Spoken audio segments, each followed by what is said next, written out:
पैठण तालुक्यातील सोलनापूर गावातील जिल्हा परिषद शाळा परिसरात मोठ्या प्रमाणावर पाणी साचल्याने मागील 8 दिवसांपासून शाळा असून नसल्यासारखी झाली आहे।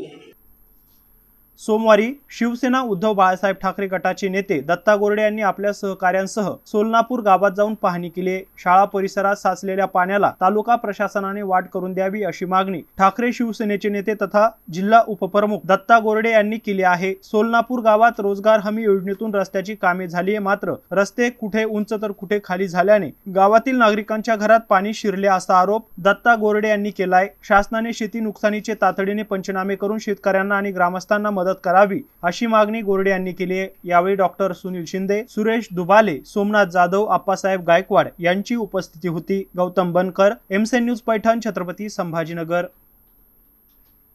आज आपण पैठण तालुक्यातील सोलनापूर या गावामध्ये आहोत। माझ्यासोबत डॉक्टर सुनील शिंदे, सुरेश पाटील दुबाले, सोमनाथ दादा, आप्पा गायकवाड व सगळे गावकरी या ठिकाणी उपस्थित।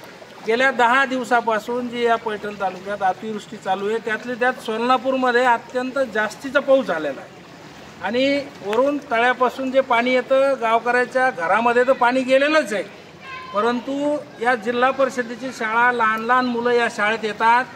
आपल्या गुडघ्या इतकं पाणी या शाळेमध्ये गेल्या 10 दिवसापासून, मग ते शाळेच्या विद्यार्थ्याचं 10 दिवसापासून होणारं नुकसान, या ठिकाणची कोण सत्तेत असतील ते लोक यांनी ही पाण्याची विल्हेवाट तात्काळ लावायला पाहिजे।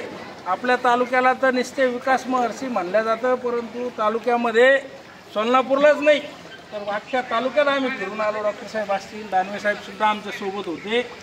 सगळी भयावह अवस्था आहे आणि इथंच कोणतरी गावकऱ्याने आता प्रश्न केला की रोजगार हमीचे जे कामं झाले हे सगळे निकृष्ट दर्जाचे झाले, वरती बांधले, खाली कुठं खड्ड्यात घातले, त्यामुळं या ठिकाणी ही अवस्था निर्माण झालेली आहे। तात्काळ शाळेच्या विद्यार्थ्यांना येण्यासाठी या ठिकाणी उपाययोजना करावी।